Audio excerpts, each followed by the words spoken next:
Hi, I'm Kaisley. I've been a self-taught artist for about 18 years, and most of my work consists of pencil sketches, or more specifically, colored pencil work. And I share all of those on my various social media platforms such as Instagram and Facebook. In this class, I'll be showing you my personal progress of sketching the female face and the various tips that have helped me draw it accurately, and hopefully it'll be helpful for you too. You'll be learning how to draw each facial feature and their proportions.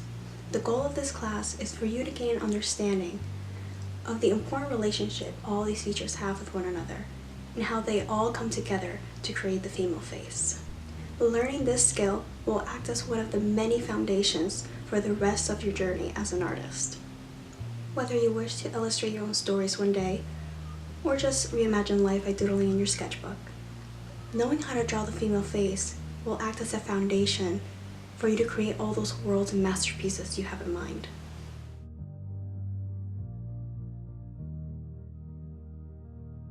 Ready to draw with me? I'm so excited to share these skills with you, and I hope you enjoy this class.